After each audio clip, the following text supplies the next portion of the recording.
नाते मुस्तफा सुनकर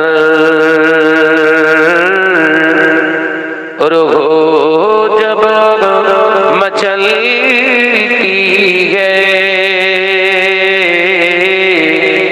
नाते मुस्तफा सुनकर, नाते मुस्तफा सुनकर रूह जब मचलती है, नाते मुस्तफा सुनकर रूह जब मचलती है, तो आशिकों के चेहरे से चांदनी निकलती है, नाते मुस्तफा सुनकर। ज़मीन या आसमां जिसी के लिए बनाए गए, ज़मीन आसमां जिसी के लिए बनाए गए, ओ मेरे आका की शान ना तो भी सुनाती है,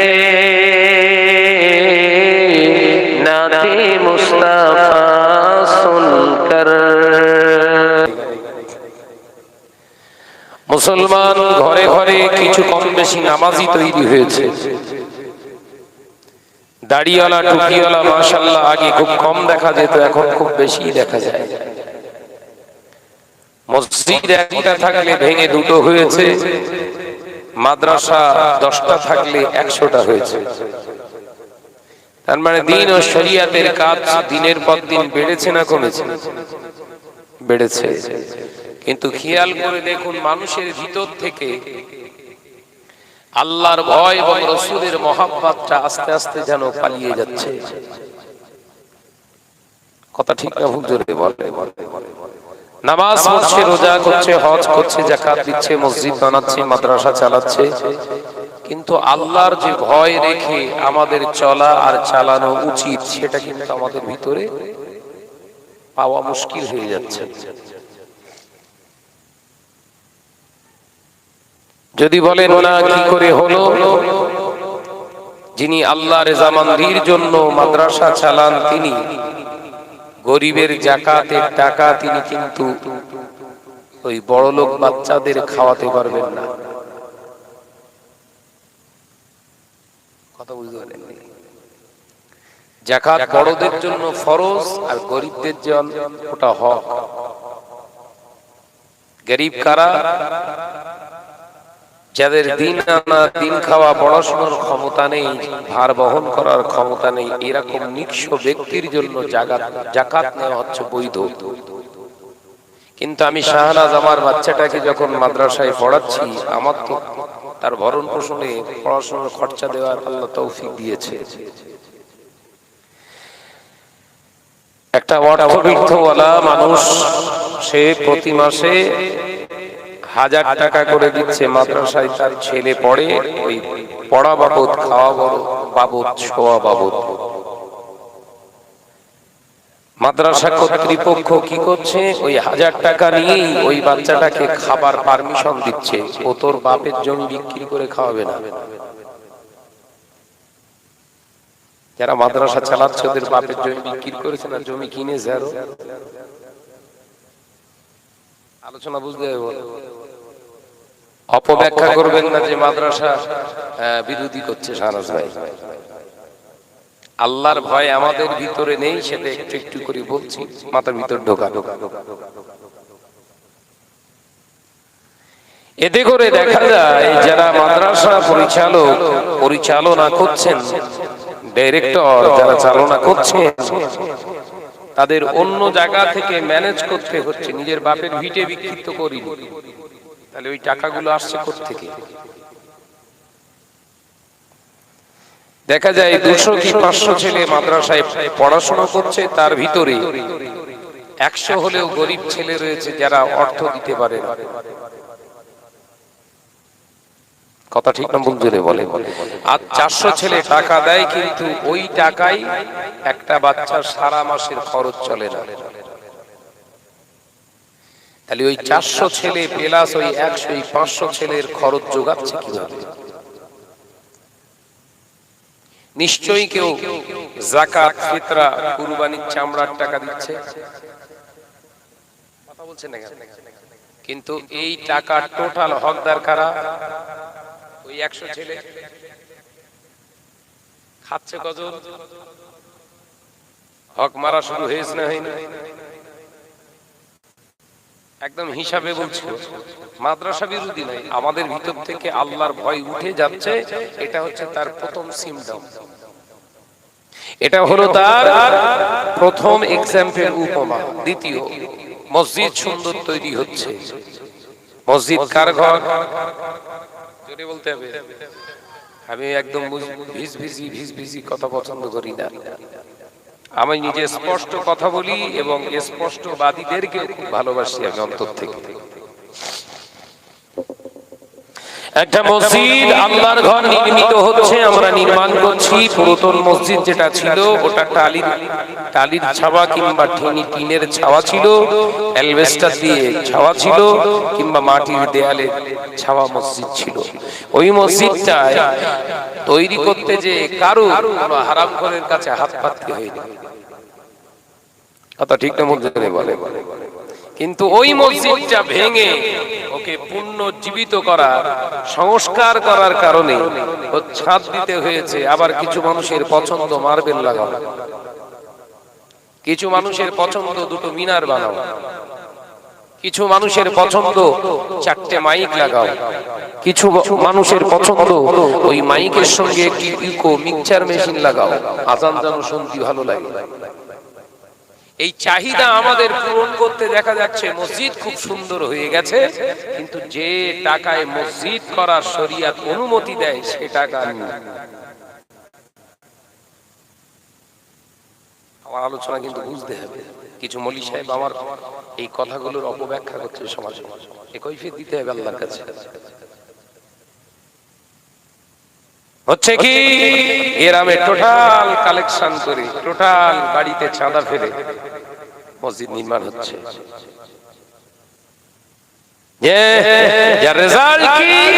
মসজিদের কালার হলো সুন্দর, মিনার হলো, মোজাইক মার্বেল হলো, টাইলস বসানো হলো, এসি বিসি সিসি সব লাগানো হলো, মাঝখান থেকে আল্লাহর ভয়টা উঠে পালিয়ে গেল। কথা ঠিক না বলছে রে বলে? চলুন আরেকটু এক ধাপ এগিয়ে যাই, অসুবিধা হলে বলবেন, আমি সব হাদিস দিয়ে ব্যাখ্যা করার চেষ্টা করব ইনশাআল্লাহ। আমি আপনাদের কাহিনী শোনাতে আসি। আমাকে দাওয়াত দিয়েছেন, এমনি দেননি, অর্থ দেবেন, টাকা দেবেন। সে আমি টাকা লোয়া নিয়েতে আসি না নিয়েতে আসি সেটা আল্লাহুই আলাম, বেশি জানার আমি জানি আল্লাহ। তো সেই জায়গা থেকে আমাকে বিশ্বাস করে আপনারা এনেছেন, এই বিশ্বাসের খেয়ানত করতে পারবো না। এই বিশ্বাসের খেয়ানত করার জন্য বহু বক্তাকে ময়দানের মাহশরে জিনজির দিয়ে বেঁধে তাদেরকে টানতে টানতে জাহান্নামে ফেলা হবে। বিশ্বাসের খেয়ানতটা কি? বিশ্বাসের আমানতের খেয়ানত হলো এই আপনার উত্তর রানীগাছির ছেলেরা জলসা মাহফিল দিয়ে আমাকে ইনভাইট করেছেন, দাওয়াত দিয়েছেন। কেন না, শরিয়ত আমরা জানি না, তিনি ইসলাম সম্পর্কে জ্ঞান নেওয়ার জন্য সেই রাস্তায় চলবো বলে হুজুর আপনি আসুন, আমাদেরকে একটু দেন। কিন্তু এসে আমি কি করলাম, আমি শাহনাজ এখানে এসে দীর্ঘক্ষণ ধরে আলোচনা করলাম, কিন্তু শরিয়ত বোঝানোর মতো ক্ষমতা আমার হলো না, বরঞ্চ সমাজে ফিতনা ফাসাদ সৃষ্টি হলো। নিজেকে সাধু পুরুষ, সাধু মাতব্বর, বিরাট বুঝদার হিসাবে সমাজে প্রতিষ্ঠিত করার জন্য বক্তব্য রাখলাম। সমাজের মানুষ, এক শ্রেণীর মানুষ বুঝে নিল ওয়াজের মাহফিল থেকে এই ব্যক্তিটার জ্ঞান খুব, তারা আমার ভক্ত। আর এক শ্রেণীর মানুষ বলল না, শাহানাত যেটা বলেছে বর্তমান সময়ে মেনে নেওয়া কোনো মতেই সম্ভব নয়। দুটো ভাগ তৈরি হয়ে গেল। হাজার হাজার টাকা খরচা করে ঘরে ছেলেরা আজকে মাহফিল ইন্তজাম করেছে। এদের জ্ঞান নাই, শরীয়তের জ্ঞান পাওয়ার জন্য এই আশা নিয়ে আমাদেরকে দাওয়াত দিয়েছে।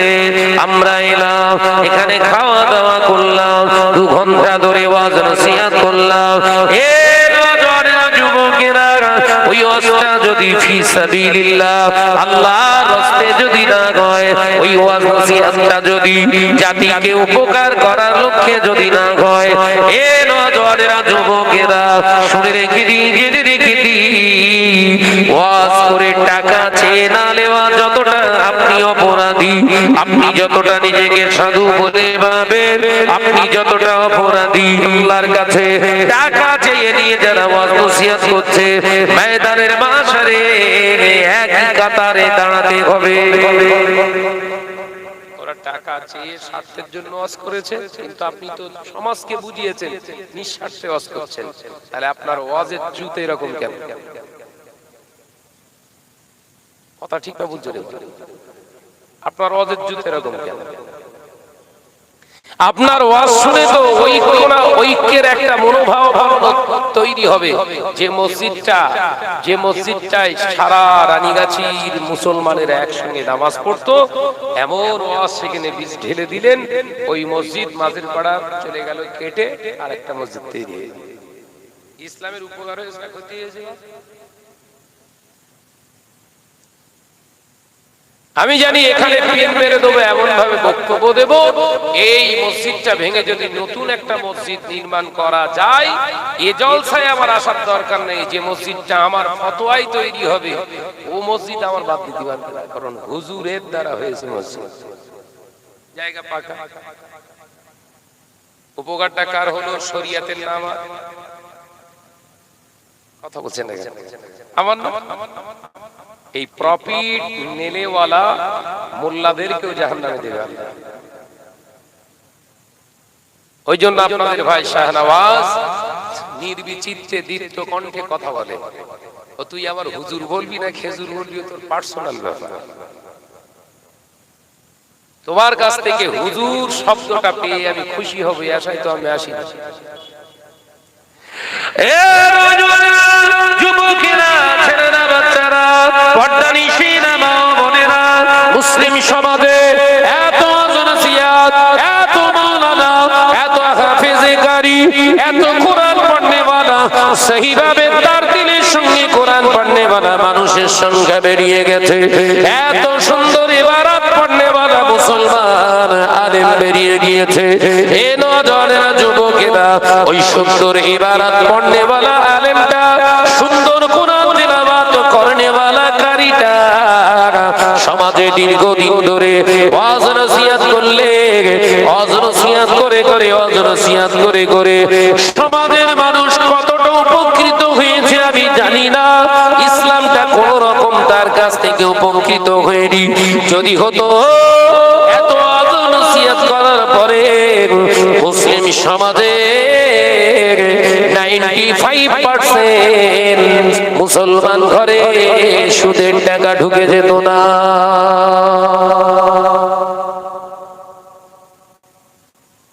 সুদ ছাড়া কোন মুসলমান চলতে চাইছে না, খেয়াল করেছেন? একই নসিহত করেছিলেন মুজাদ্দিদুজ্জামান ফুরফুরা পীর আবু বকর সিদ্দিক রাহমাতুল্লাহ আলাইহি। একই নসিহত করেছিলেন হুজুর আমার পীর আল্লামা রুহুল আমিন সাহেব রাহমাতুল্লাহ আলাইহি। একই ওয়াজ নসিহত করেছিলেন পীর আল্লামা দারগাপুরি রাহমাতুল্লাহ আলাইহি। একই নসিহত করেছিলেন শাহ সুফি হযরত পানি গোবরা কাবে সাহেব হুজুর কিবলা রাহমাতুল্লাহ আলাইহি। একই ওয়াজ নসিহত করেছিলেন শাহ সুফি হযরতে গোলাম রসুল চাঁদপুরি রাহমাতুল্লাহ আলাইহি এ নওজওয়ানেরা যুবকেরা সেই সময় ওয়াজ নসিহত করনে वाला দিনের দাইনের তাকরীর শুনে ওয়াজ নসিহত শুনে হারামখোরগুলো হারাম ছেড়ে দিয়েছিলেন, কারণ তাদের ভিতরে এই চিন্তা ছিল না আমাকে হুজুর হতে হবে, আমাকে সবাই হুজুর বলে চিনবে, আমাকে সবাই হুজুর বলে তাকবীর দেবে। এই চিন্তা দিয়ে তারা ওয়াজ করেননি, আল্লাহর রাস্তায় তারা ওয়াজ নসিহত করেছে। এই আল্লাহর রাস্তায় ওয়াজ নসিহত করার কারণে আমার আল্লাহ খুশি হয়ে তাদেরকে এই মুসলমানদের যতটা উপকার আল্লাহ তাআলা তাদের দ্বারা করিয়ে দিয়েছে, ইসলামের খেদমত তাদেরকে দিয়ে আল্লাহ ততটাই করিয়ে দিয়ে আল্লাহ তাদের মান সম্মান ইজ্জতকে এতটাই বুলন্দ করে দিয়েছে। সেই মানুষগুলো মারা গেল 50 বছর, 60 বছর, 70 বছর, অথচ বাংলার মুসলমানেরা সেই মানুষগুলোর কবরের পাশে দাঁড়িয়ে দাঁড়িয়ে জিয়ারত করার জন্য ছুটে যায়। একটা জোরে হবে না? এ সমাজে বহু ওয়াইজিন দুনিয়া থেকে বিদায় নিয়েছে না নাই? তাদের কবর জিয়ারত করার লোক হয়? আমার আলোচনা বুঝতে পারছেন তো নাকি? এ সমাজে বহু আলেম দুনিয়া ছেড়েছে না ছাড়িনি? তাদের কবরটা জিয়ারত করার লোক হয়? ওর নিজের ছেলে পর্যন্ত যায় না। আমাদের রক্তের সঙ্গে কোনো সম্পর্ক নেই। কোথায় সেই মুসাদ্দুজ্জামান আবু বকর সিদ্দিক রাহমাতুল্লাহি আলাইহি? কোথায় সেই ভাঙড়ের জমিনে শুয়ে আছে শাহ সুফি আসগার আলী রাহমাতুল্লাহ আলাইহি? কোথায় শুয়ে আছে ভাঙড়ের জমিনে শাহ সুফি আব্দুল জলিল সাহেব রাহমাতুল্লাহ আলাইহি? কোথায় শুয়ে আছে ভাঙড়ের রঘুনাথপুরের জমিন আব্দুল খালেক সাহেব রাহমাতুল্লাহ আলাইহি? কোথায় শুয়ে আছে বসিরহাটের জমিন আল্লামা রুহুল আমিন রাহমাতুল্লাহ আলাইহি? এই মানুষগুলোকে আমরা তো চোখে দেখিনি। ঠিক না ভুল জোরে বলেন? অথচ তাদের মাজার কোথায় আছে? একদিন সকালবেলা বেরিয়ে পড়েছি, সেই মাজারে যেয়ে দাঁড়িয়ে একটু দোয়া চাইবো। বাপের কবর বলো বাঁশ বাগানে। কথা বলছেন না কেন? উপলব্ধি করার কথা বলছি, মাথা ভিতর ঢোকান। তাহলে তারাও মানুষ ছিল, তারাও দিনের দায়ী ছিল, তারাও নসিহত করেছে, আর আমরাও করছি। তারাও ফি সাবিলিল্লাহ দাবি করেছে, আর আমরাও ফি সাবিলিল্লাহ দাবি করছি, কিন্তু কাজ হচ্ছে উল্টো। যে টাকা পয়সা চেয়ে দিয়ে আজকে সমাজে ওয়াজ করছে না, নিজেকে সাধু সন্ন্যাসী বিরাট বড় হুজুর দাবি করছে, তারও কিছু ভক্ত অটোমেটিক গাঁজা এবং মদ খায়। কথা বলছেন না? আমি কি ভুল বকতিস নাকি? 12টা বাজিনি, ভুল বকার তো কথা না। আপনাদের এই উত্তর রানীগাছি গ্রামে আমি একটা প্রশ্ন করি, এতগুলো মানুষের সামনে আমি আপনাদের বলছি। আচ্ছা, বসিরহাট আল্লামা হুজুর রাহমাতুল্লাহ আলাইহির সঙ্গে আজকের যুগ সন্ধিক্ষণে বাংলার জমিনে কোন আলেমকে তুলনা দেওয়া যাবে? কথা বলছেন না? যে যদি কেউ রুহুল আমিনকে দেখতে চায়, সে অমুক জায়গায় গেলে পেয়ে যাবে। তার মানে আল্লামা রুহুল আমিনের দরজা মর্তবা আর একজন পেয়েছে, এরকম আপনাদের জানা আছে? কোন আলেম আছে? বড় বড় বড় বড় মাদ্রাসার মুহাদ্দিস আছে আলহামদুলিল্লাহ, সেই মুহাদ্দিসকে ডাকা হোক, 17-18 হাজার হাদিস মুখস্থ বলতে বলা হোক।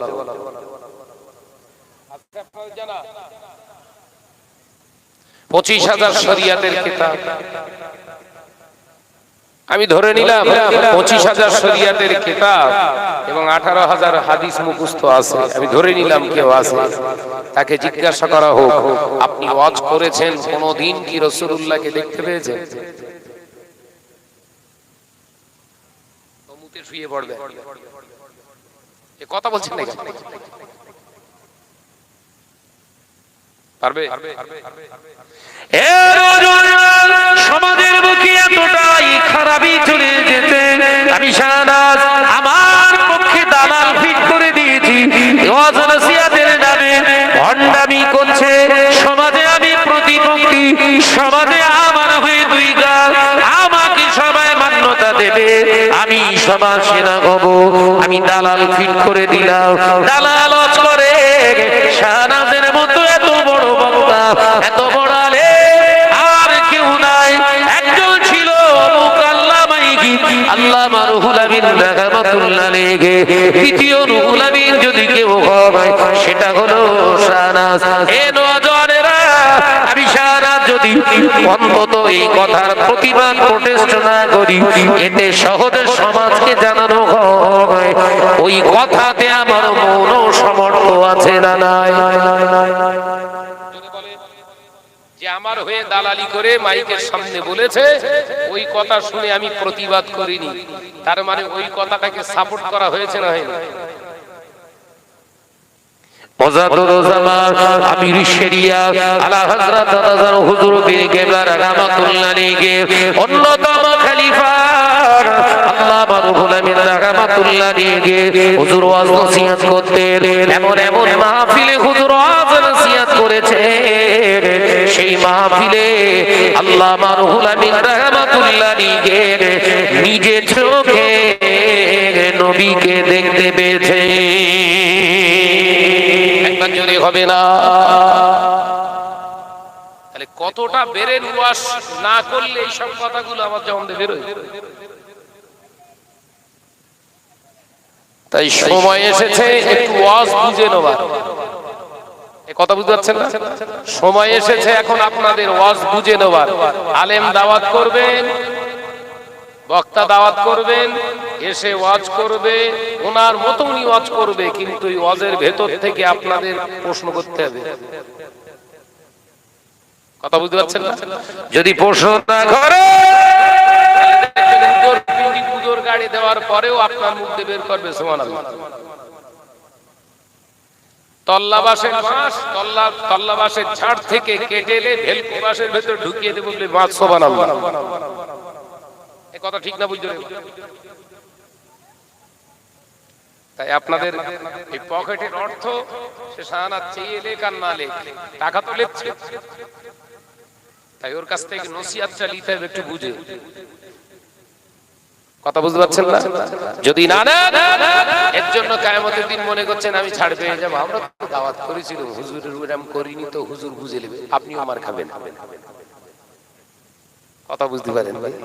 পকেটের টাকা দিয়ে হুজুরকে এনেছেন, ওয়াজ বুঝে নেননি, এর জন্য দোষী আপনি। আর আপনারা দাওয়াত করেছেন আমাকে, ওয়াজ বুঝিয়ে দেইনি, এর জন্য দোষী আপনি। তাহলে ছাড় পেল কেউ? হুজুর আর খেজুর একসঙ্গে জাহান্নামে যাবে। আলোচনা অসুবিধা হচ্ছে নাকি?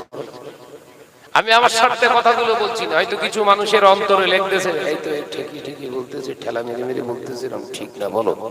আমি আমার স্বার্থে বললে এই কথাগুলোই বলতাম না, আমি ইসলামের স্বার্থেই কথা বলি।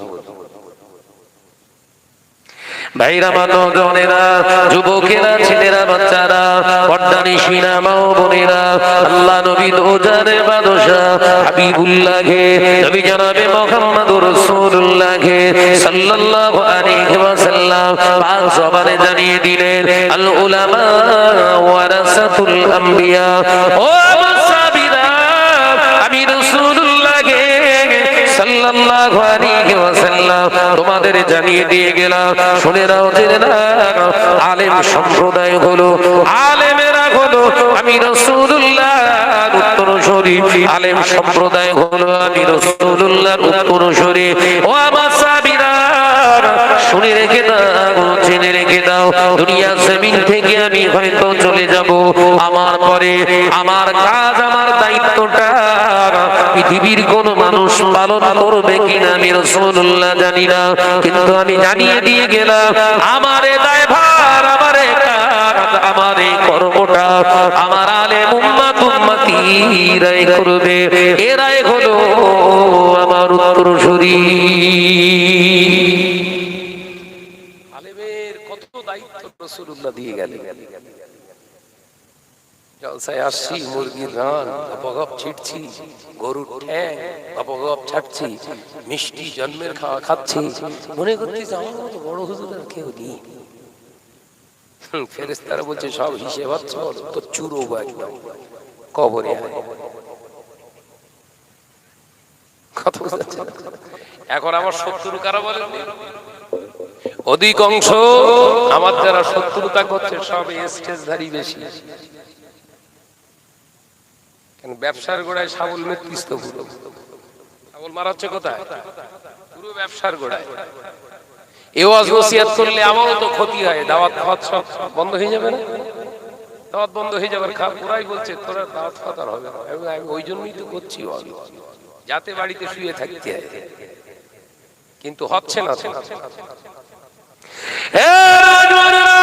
যুবকেরা, ছেলেরা, বাচ্চারা, পর্দানিশীলা মা বোনেরা, উত্তর রানীগঞ্জের মুসলমানেরা, আল্লাহ কোরআনে জানিয়ে দিলেন, ইয়া আইয়ুহাল্লাযীনা আমানু, হে আমার বিশ্বাসী সম্প্রদায় বান্দারা, হে আমার ঈমান আননেওয়ালারা, আমি আল্লাহকে এক বলে যারা মেনেছো, আমি আল্লাহ তোমাদের রব, তোমাদের জানিয়ে দিলাম, আতিউল্লাহ, আমি আল্লাহ আমার ইতাআত তোমরা করো। আল্লাহর ইতাআত মানে আল্লাহর হুকুমের মান্যতা দিয়ে জীবন গঠন করো। আমি আল্লাহ পাক তোমাদেরকে জানিয়ে দিলাম, আতিউর রাসূল, আমার হাবিবের ইত্তেবা তোমরা করো, আমার হাবিবের অনুসরণ তোমরা করো, আমার হাবিবের ইত্তেবা অনুসরণ তোমরা করো। ওয়া উলিল আমরি মিনকুম, আমি আল্লাহ তাআলা জানিয়ে দিলাম, এরপরে আমি আল্লাহ আমার হাবিবকে তোমরা যদি অনুসরণ অনুকরণ না করতে পারো, সেটা বুঝে নেওয়ার জন্য ওয়া উলিল আমরি মিনকুম, ওই সমস্ত আমার আলেম বান্দাদের কাছে তোমরা চলে যেও। যে আলেম বান্দার নসিহত শোনার পরে আমি আল্লাহ আমার হুকুমের কথা মনে পড়ে যায়, ওই আলেম বান্দার সোহবতে তোমরা যাও। যে আলেম বান্দার চেহারা দেখলে, কথা শুনলে আমার হাবিবের মহব্বত অন্তরে পয়দা হয়ে যায়, ও আমার বান্দা বান্দিরা, ওই আলেম বান্দার সোহবতে যাও যারা আমি আল্লাহ আমার হাবিবের সন্ধান দিতে পারে। একবার জোরে হবে না? নবী বললেন, ইন্নাল উলামা ওয়ারাসাতুল আম্বিয়া, নিশ্চয়ই আলেম সম্প্রদায় হলো আমি রাসূলের উত্তরসূরি। আল্লাহ বললেন ওই সমস্ত আলেম। তাহলে আলেমের ভিতরে পার্থক্য দেখা দিয়েছে না দেয়নি? কথা বলে না তো।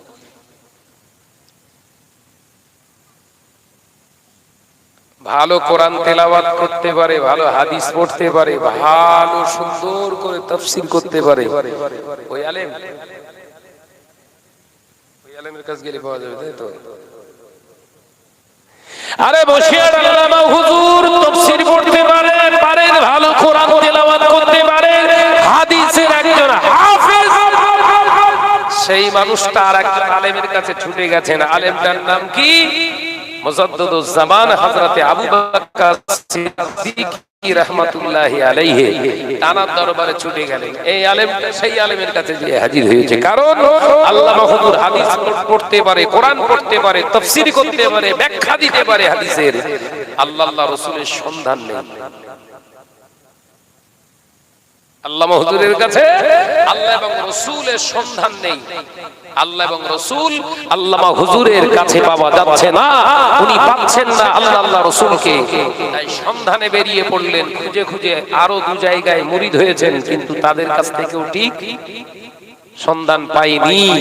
এই বাংলার আবু বকর, ওই আব্দুল মুক্তাদিরের বেটা মুজাদ্দিদুজ জামান দাদা হুজুর পীর কেবলা রাহমাতুল্লাহ আলাইহির কাছে গিয়ে হুজুর দাঁড়ালেন।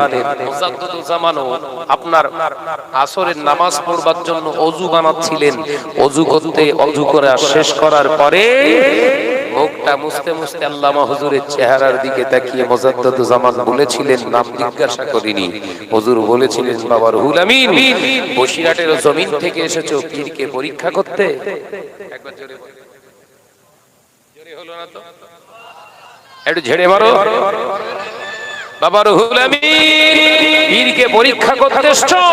পীরকে পরীক্ষা করতে গেলে শুধু ইলমের দরকার হয় না, চোখেরও দরকার হয়। একবার জোরে বলো। এই চোখটা তোমার নেই, এই চোখটা আগে ফিরে পাও, ভালো ট্রিটমেন্ট করো। চোখ ফুটে গেলে পীরকে আর পরীক্ষা করা লাগবে না, হাকিকাতের পীরকে দেখলেই চিনতে পেরে যাবে। একবার জোরে বলো। তাহলে আলেম হলি পীর নাকি? হাদিস কোরআন সহিভাবে পড়তে পারলি পীর নাকি? ভেতরে ঢোল কোম্পানি নি তো, কোরআন খুব ভালো পড়তে পারে, হাদিস খুব ভালো করে ইবারত পড়তে পারে, কিন্তু ভেতরটা পুরো ঢোল। কখনকার নামাজ কখন হচ্ছে নিজে জানে না। জবান দিয়ে পরনিন্দা, গীবত, গিল্লাত, অন্যের উপরে মিথ্যা তহমত দেয়া, যে যার দ্বারা এটা হয়, যত ভালোই কোরআন শরীফ আর হাদিস শরীফ পড়তে পারো, ও ইবলিসের কাতারে কিন্তু নাম আছে।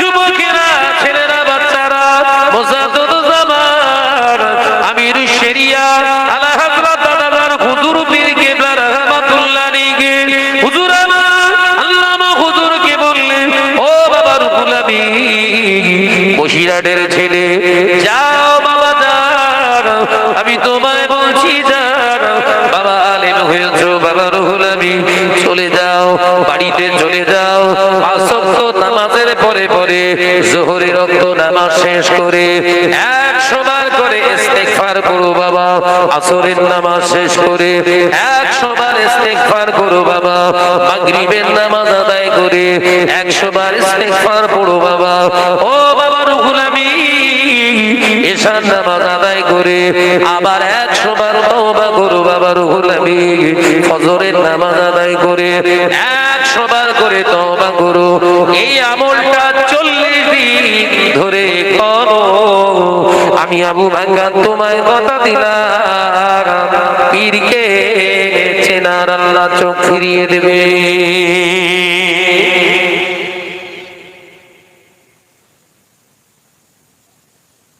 আল্লামা রুহুল আমিন রাহমাতুল্লাহ আলাইহি কিরকম আলেম,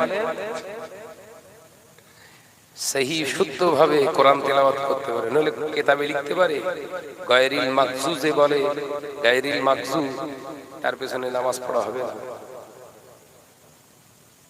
হুজুর কিতাবে এত সাহস করে লিখতে পারে যে দল্লিনের জায়গায় কেউ যদি জল্লিন পড়ে তার পেছনে নামাজ পড়া শুদ্ধ নয়। তার মানে নিজে কতটা স্বতঃস্ফূর্তভাবে কেরাতে সহি ছিলেন। একবার জোরে বলে, একবার জোরে হবে না? অন্যতম খলিফা আল্লামা রুহুল আমিন রাহমাতুল্লাহ আলাইহি কতটা হাদিসের উপরে দক্ষতা রাখতেন। 18,000 হাদিসের হাফেজ, কোরআনের আয়াত 6,666টা, আর হাদিস কটা? 18,000 হাদিস। তার মানে দেখতে পাওয়া যায়, হিসাব করলে কোরআনের থেকে 3 গুণ, কোরআনের থেকে 3 গুণ আরবি ইবারত তানার সিনাতে আল্লাহ দিয়ে দিয়েছিলেন। একবার জোরে বলুন। সেই মহান মানুষটি, সেই মহান মানুষটি মুজাদ্দিদুজ্জামানের হাতে বায়াত হতে গেছে। কিসের জন্য? এই এত সঞ্চয় করার পরেও নবীকে দেখতে পাই। আলোচনা বুঝতে পারলেন? এত বড় এলেমদার হওয়ার পরেও রাসূলুল্লাহ সাক্ষাৎ হচ্ছে না, পাগল হয়ে পাগলের মতো বেরিয়ে পড়লেন। 2 জায়গায় মুরিদ হলেন, পেলেন না। 3য় জায়গায় এসে মুজাদ্দিদুজ্জামানের সামনে দাঁড়ালেন। মুজাদ্দিদুজ্জামান আবু বকর সিদ্দিক রাহমাতুল্লাহ আলাইহি আল্লামা রুহুল আমিনের নাম জিজ্ঞাসা করলেন না, বায়োডাটা জিজ্ঞাসা করলেন না, শুধু চেহারার দিকে, সুরাতের দিকে একবার তাকিয়ে নাম, বায়োডাটা টোটালটা বলে দিলেন। একবার জোরে বলে। আল্লামা হুজুর চিন্তা করছে যে আমিও আলেম, আর যিনি আমাকে দেখে আমার বায়োডাটা বলছে ইনিও আলেম। আমার আর এনার পার্থক্য তৈরি হয়ে গেছে। আমি রুহুল আমিন কাউকে দেখলে তার নাম জিজ্ঞাসা না করলে আমি তার নাম বলতে পারি না, কিন্তু এমন একজন আলেম সুরাত দেখে আমার বায়োডাটা বলে দিল। মাল মেডিসিন আছে, যাও ভিতরে চক্ষু, একে চন্দ্র, দুইয়ে পক্ষ, তিনে নেত্র। চক্ষুটা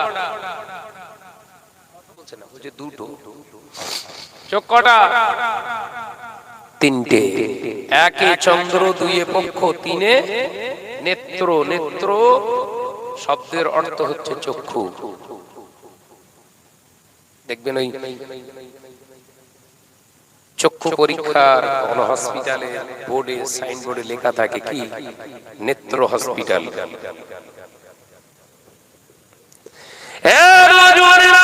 যুবকেরা, ছেলেরা, বাচ্চারা, আল্লাহ মাইহি আল্লাহ মারহুম আমির রাহমাতুল্লাহ আলাইহি বাড়ি এলেন। হুজুর আমার চিন্তা করলেন, ফজরের নামাজ আদায় করে 100 বার ইস্তিগফার করলেন, যোহরের নামাজ আদায় করে 100 বার ইস্তিগফার করলেন, আসরের নামাজ আদায় করে 100 বার ইস্তিগফার করলেন, মাগরিবের নামাজ আদায় করে 100 ইস্তিগফার করলেন, ইশার নামাজ আদায় করে 100 বার ইস্তিগফার করলেন। হুজুর আমার 1 সপ্তাহ, 2 সপ্তাহ, 3 সপ্তাহ, 4 সপ্তাহ, 30 দিন পার হয়ে গেল।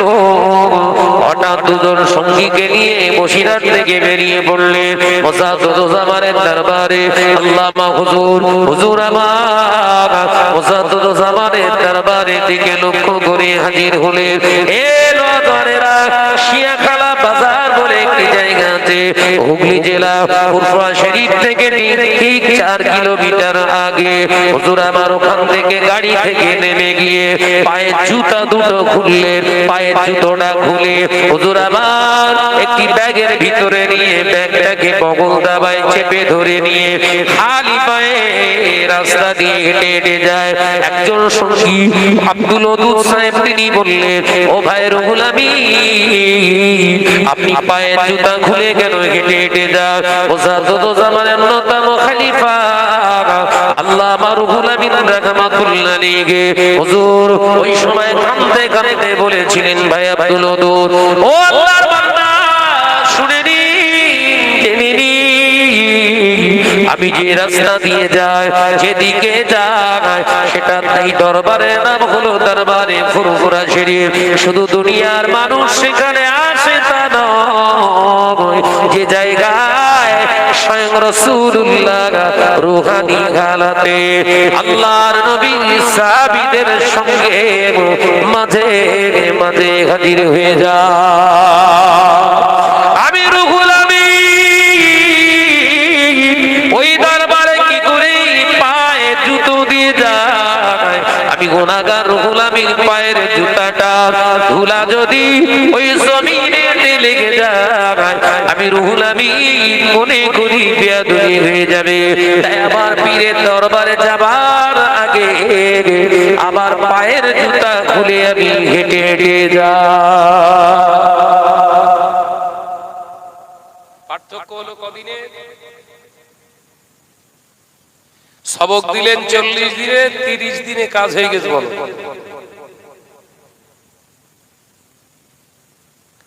আমল দিয়েছিলেন কত দিনে?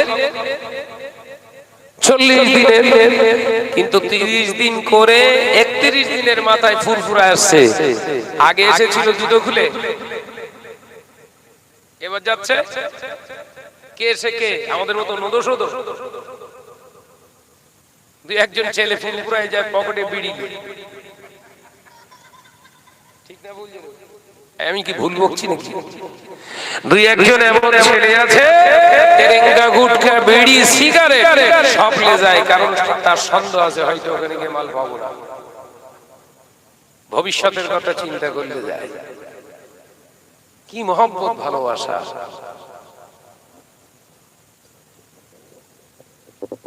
মোস্তানগুলো এত ছোটাছুটি করতেছ কেন? কি হয়েছে? অস্থির হয়ে যাচ্ছে, কিছু খুঁজে পাচ্ছে না, কিছু একটা খুঁজতেছে, পাচ্ছে না। আজকে একটা কীর্তি কর।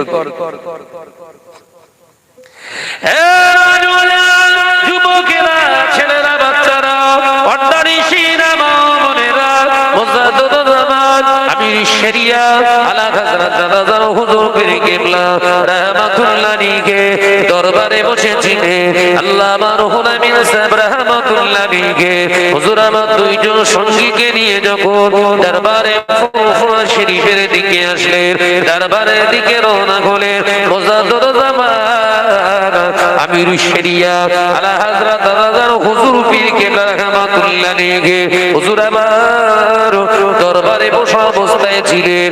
আল্লামা হুজুরকে আসতে দেখে মুসাদ্দুদুজ্জামান মুরিদদেরকে নিয়ে উঠে দাঁড়িয়ে বললেন,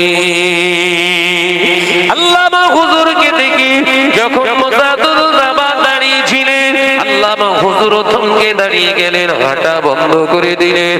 আল্লাহর ওলি মুসাদুল জামান ইশারা করে ডাকলেন, বাবা রুহুল আমিন দাঁড়িয়ে থেকো না বাবা, একবার এসো আমার কাছে।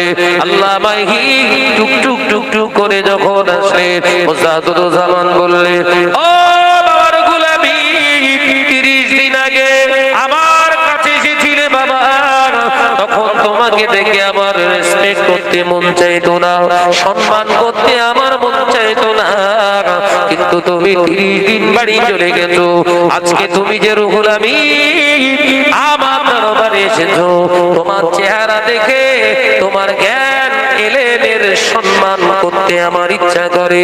কারণটা জানো, আগে যে রুহুল আমিন আবু বকরের দরবারে এসেছিলেন, ওই রুহুল আমিনের ভিতরে আমার রাসূলুল্লাহর সুগন্ধ পাইনি, কিন্তু এখন যে রুহুল আমিন দাঁড়িয়ে আছে, ওই রুহুল আমিনের ভিতরে আমার নবী পাকের সুগন্ধ আমি পাই।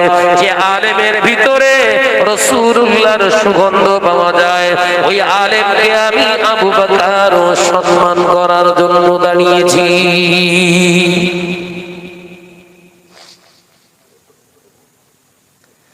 ঘরে ঘরে আমি বিরাট মাসাজি করতেছি, মানে আমার মতো মদ্দালকার এলাকায় নেই। কথা বুঝতে পারছেন না? আমার মতো বেটা ছেলে এলাকায় আর কেউ নেই। এখন আমি এরকম মদ্দালক যদি সাজি, আর আমার বউ যদি বিহায়াপনা করে ওই পরকীয়ায় লিপ্ত হয়, সত্যি আমি পুরুষ না হিজড়ে? কথা বলে না, ছক্কা না ছক্কা।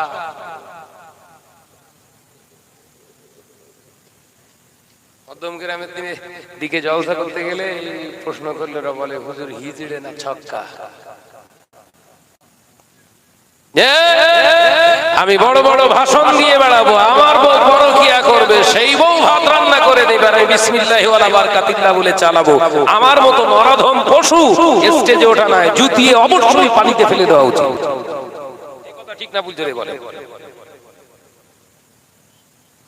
বিবির বিরুদ্ধে স্টেজ দিতে পারো না, বড় বড় ভাষণ। টেনশন আছে, বিবির বিরুদ্ধে গেলে হয়তো পুলিশ টুলিশই দেবেনি, আত্মসম্মান বোধ। সূচনায় বলেছি না, আল্লাহর ভয়টা আমাদের কাছ থেকে হাওয়া হয়ে গেছে। ভয় হচ্ছে এখন কিসের? সমাজের মারি অপমানে, এই ভয়। এই কথা ঠিক না বুঝছো রে? বলে আমি শাহনাজ, আমার ফ্যামিলিগত সমস্যা হয়েছে, আমার উপরে অত্যাচার করা হয়েছে। অত্যাচারের পরে আবার টর্চার, কি মানসিক টর্চার। একটা ভিডিও ফুটেজ তৈরি করে ছেড়ে দেওয়া হলো বাজারে, সেইটা কিছু মলি সাহেব বাজারজাত করছে, আর শাহনাজ এই করতে গিয়ে ওই করতে গিয়ে ধরা পড়ে গেছে, এই জন্য মার খেয়েছে।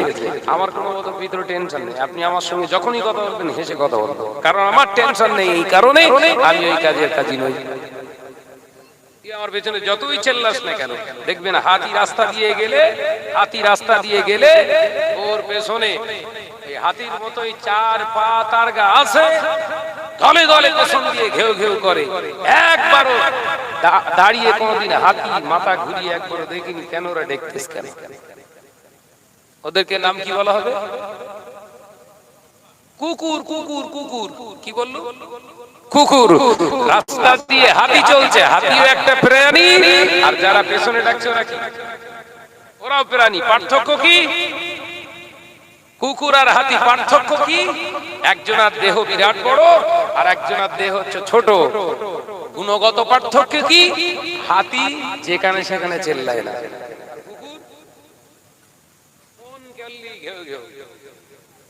কথা বলছেন না কেন? মন করলেই ঘেউ ঘেউ। ও মনে করে আমি দেখতেছি, আমি চেল্লাচ্ছি মানে আমি বোধহয় সেরা। কিন্তু হাতি যে রাস্তা দিয়ে যায়, রাস্তা হাওয়া মারতে মারতে যায়। কত বড় হাতি, ওর ভয় আছে কি আমার পায়ে যেন কোন রকম পিন না ফুটে যায়। ওই জন্য সুর, যেটা নাক বলা হয়, ওই সুর দিয়ে হাওয়া মারতে মারতে যায় আর পা ফেলতে ফেলতে যায়। ওই জন্য হাতির ভুলেও কোনোদিন পায়েতে ওই বেলের কাঁটা কিংবা ওই পিন কোনোদিন ফোটে না। আর এই কুকুর রাস্তা দিয়ে চলছে চল, ঠিক রাস্তা দিয়ে চল, মাথা সোজা করে না, একবার এদিক কথা বলছেন না কেন, একবার এদিক একবার ওদিক করতে করতে সামনে দেখতে পাইনি বড় ফুল পাঞ্জাব গাড়ি ধাক্কা মেরেছে, মাজার উপর দিয়ে গিয়েছে, মুখ দিয়ে বেরোচ্ছে নাড়ি ভুড়ি, পেছন দিক দিয়ে দিল করলে। এই কথা ঠিক না বলছো রে বলে? ওই জন্য নাম কুকুর। কথা বুঝতে পারছেন না? ওর নাম কি? ওই জন্য কুকুর। কিন্তু বিশ্বনবী বললেন ওই কুকুর আর একটা কুকুর আছে, তার নাম মুআল্লিমুল কালবুল, প্রশিক্ষণ প্রাপ্ত কুকুর, শিক্ষিত কুকুর। কুকুর শিক্ষিত হয় জানেন তো? হ্যাঁ, আজকে সমাজে আর অসুবিধা হয় না, কিছু কিছু ভিডিও ফুটেজ দেখবেন শিক্ষিত কুকুর বাজারে যেয়ে বাজার করে নিয়ে এসে মনিব খেয়ে দিচ্ছে, কুকুর বাজার করে দিচ্ছে, মানুষ খাচ্ছে। আমি কি ভুলবো? ঠিক তো নাকি? বাজার করার জন্য সামনে একটা ঘেরা মতো ব্যাগ কিংবা একটা থলি মতো ধরিয়ে দিয়েছে, মুখে করিয়ে বাজারে গিয়ে সবজি আনাজ বিক্রি হচ্ছে। একটা ভিডিও দেখলাম তাই বলছি, আনাজ বিক্রি হচ্ছে, আনাজের দোকানে যে ওই পাত্রটা রেখে বেগুনির উপর পা তুলে দিস, তার বেগুন দাও। কথা বুঝাচ্ছে? পালং শাকের উপর পা মেরে দিয়েছে, পালং শাক দিল, ওই ব্যাগেতে ওই থলির উপরে পাত্রের উপরে মালিক টাকা দিয়েছে, টাকাটা মুখে করে তুলে তার হাতে দিয়ে দিলেন। যতটা দাম ততটাই নিলেন, বাকিটাকে এক্সেস টাকা ওতে দিয়ে দিলেন, আবার মুখে করে নে মালিকের বলছে লাও। এসেই ঘেউ ঘেউ করে, তার মানে মাল এসে গেছিল, রান্না কর। কুকুর বলো, এটাও কুকুর আর ওটাও কুকুর। পার্থক্য কি? গুণগত মান, এডুকেশন, শিক্ষা, ওকে যেভাবে তৈরি করেছে সেভাবে তৈরি হয়েছে। ভাইরা, নজনেরা, যুবকেরা, ছেলেরা, বাচ্চারা, পর্দানিশীনা মা ও বোনেরা, আলোচনা আপনাদের বোঝাচ্ছিলাম। আল্লাহ মাইহি আল্লাহ মারহুল আমিন রাহমাতুল্লাহ আলাইহি হুজুর আমার দেখতে পাওয়া যায় আল্লাহর মাহবুব বান্দা মুজাদ্দিদ জামান দাদা হুজুর বীরকে রাহমাতুল্লাহ আলাইহি বললেন, হুজুর আমি আপনার দরবারে আসলাম, আপনার দরবারে আমি আসলাম, আপনাকে মহব্বত করি হুজুর, ভালোবাসি, আমি ইরাদা করে নিয়েছি আপনার হাতে আমি বায়াত গ্রহণ করব। মুজাদ্দিদ জামান বললেন, ও বাবার গোলামি, তুমি কি বলবে? তুমি আজকে যে আমার দরবারে এসেছো সেটা আমি স্বপ্নের মাধ্যমে জানতে পেরে গিয়েছি। কি করে জানলে? ও বাবার গোলামি, গতকাল রাতে শুধু রাসূলুল্লাহ তোমার সঙ্গে দিদার দেননি, আমার সঙ্গেও দিদার দিয়ে জানিয়ে দিয়ে গেলে, ও আমার আবু বকর, আমার গোলামিকে তুমি বায়াত গ্রহণ করিয়ে নিও। কার মুরিদ করতে হবে না হবে স্বপ্ন যোগে জেনে যাচ্ছে। কথা বুঝতে পারছেন না? আর আমি কার মুরিদ করব না করব দেখে দেখে মুরিদ করছি। ও সুদ খাকে যা, টাকা পয়সা আসছে না দেখ। কথা বলছেন না কেন? এ কি ওয়াজ ঘোরাতে হবে নাকি? ওয়াজ ঘুরবে নাকি? এই সাইডে যদি ওয়াজ ঘুরে যায় আজকে একদম শেষ করে রেখে যাও। মা বোনেদের বলছি যে যুবকেরা, ছেলেরা, বাচ্চারা, পর্দানিশীনা মা বোনেরা, আল্লাহ মাইগি আল্লাহ মারহুল আমিন সাহেব রাহমাতুল্লাহ আলাইহি মুজাদ্দিদ জামানের কথা শুনে হুজুর ডুকরে গেলে ফেললেন। আল্লাহর ওলি মুজাদ্দিদ জামান বললেন, ও বাবার গোলামি, শোনো বাবা, আলেম শুধু হলে হবে না, ও বাবার গোলামি, আলেম শুধু হলে হবে না, আলেমের সঙ্গে সম্পর্ক রাসূলুল্লাহর আল্লাহ নবী জানিয়ে দিলেন। ও আমার সাহাবীরা, আমি নবী জানিয়ে দিলাম, ইন্নাল উলামা ওয়ারাসাতুল আম্বিয়া, নিশ্চয় আলেম সম্প্রদায় হলো আমি নবী আমার উত্তরসূরি ওয়ারিস। ও আমার গোলামি, শুনে রেখে দাও বাবা, শুনে রেখে দাও, আলেমদের সঙ্গে পৃথিবীর কোন মানুষের সঙ্গে সম্পর্ক থাকার না থাক, নবীর সঙ্গে থাকতে হবে। যদি নবীর সঙ্গে সম্পর্ক আলেমের ভালো হয়ে যায়, ওর কাছে দুনিয়া আগে হবে না, নবী আগে হয়ে যাবে।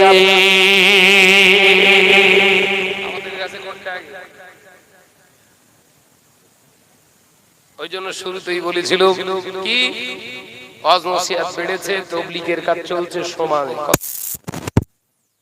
কোন জায়গা নেই যেখানে তাবলীগ মানে কি, তাবলীগ ভাই যারা গ্রামে গ্রামে যায় তারা শুধু প্রচার করছে, আমরাও প্রচার করছি তো। যারা মাদ্রাসা চালাচ্ছে তারাও তাবলীগ করছে, কথা বুঝতে পারছেন না? যারা মসজিদে যেয়ে তালিম দিচ্ছে তারাও তাবলীগ করছে, যারা ওই মক্তব পড়ায় ওরাও তাবলীগ করছে। তাবলীগের ধারা এক এক সাইড এক একটা দিয়ে, সবাই তাবলীগের ভিতরে আছে, দ্বীনে তাবলীগ সবাই করছে। কিন্তু এত তাবলীগের বাড়াবাড়ি, এত তাকরীরের বাড়াবাড়ি, এত মজলিসের বাড়াবাড়ি, ছড়াছড়ি, মসজিদ তৈরি করার কম্পিটিশনের হুড়ুহুড়ি, মাদ্রাসা তৈরি করার বিরাট প্রতিযোগিতা, এতটা হওয়ার পরেও হাজি হওয়ার প্রতিযোগিতা। সেই সমাজে ঘুরে দেখেন, ঘরের বউগুলো বেটা ছেলেগুলো বাড়ি নামাজ পড়ে, আর ঘরের মেয়ে ছেলেগুলো ষাঁড়ের সঙ্গে মিটিং করে। কথা বলছেন এখানে?